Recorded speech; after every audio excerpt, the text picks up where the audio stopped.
আসসালামু আলাইকুম। এমন হাজারো মানুষ আছে যারা কোরবানি দেবে তাদের কোরবানিটা লোক দেখানোর জন্য। আবার এমনও লোক আছে যারা কোরবানি দিচ্ছে যেগুলো হারাম উদ্দেশ্য বা হারাম অর্থ দিয়ে। তো তাদের উদ্দেশ্যে আমার এই কবিতাটি লেখা। সবাই শুনবেন এবং আপনাদের মতামত জানাবেন। কিছু কোরবানি আল্লাহর কাছে নাই কোনো দাম, তাতে শুধু হইতে আছে মাংস খাওয়ার কাম। হালাল হারাম যায় কি আসে, গরিবই তো খাবে, আমার কিছু পাপের ভাগী বিনিময়ে নেবে।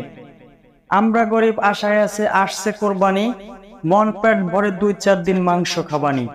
হালাল হারাম বাছাই করে আমাদের কি হবে, কোরবানির পর কেউ কি একটুকু গোশ দিবে?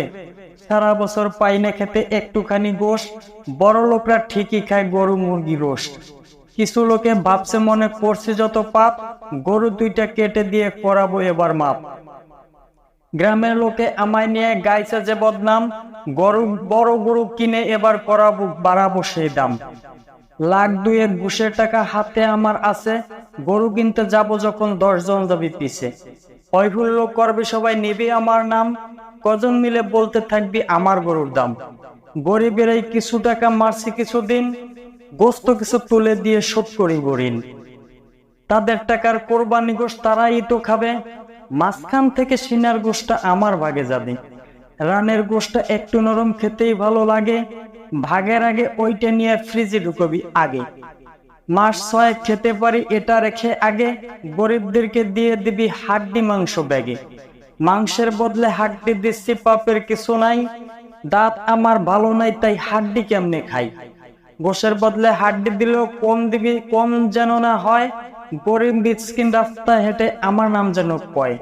তাদের মুখের কথায় কিন্তু বাড়বে আমার দাম, সারা বছর গরিব লোকে নেবে আমার নাম। সুদের টাকা নিচে যারা তাদের দিবি বেশি, আমার প্রতি তারা যেন বছর থাকে খুশি। লাখ 2 টাকা খরচ হবে হিসাব যাস না ভুলে, সারা বছরে তাদের থেকে নিতে হবে তুলে। এমন কোরবানি যারা দিচ্ছেন তাদের বলতে চাই, এই কোরবানি আল্লাহর কাছে কোনো মূল্য নাই। কোরবানিটা ত্যাগের বিষয়, নামের বিষয় নয়। হালাল সম্পদ আল্লাহর পথে ত্যাগ করিতে হয়। হালাল সম্পদ ত্যাগ করিবেন আল্লাহর খুশির তরে, সুখ শান্তি দেবেন আল্লাহ অন্ধকার কবরে। নাম যশার অর্থ দিয়ে কি বা হবে, সবই কিন্তু এই দুনিয়ায় ঠিকই পড়ে রবে। আল্লাহ তুমি সবার কোরবানি কবুল করে নিও, বিনিময়ে আখেরাতে জান্নাত তুলে দিও। লাইক শেয়ার করে দিবেন পৌঁছতে এই বাণী, সবার সহযোগিতায় শান্তি ফিরবে এটা আমি মানি। সাবস্ক্রাইব ফলো করবেন, কমেন্টসে মতামত, সবার কাছে দোয়া চাচ্ছি করবেন আশীর্বাদ।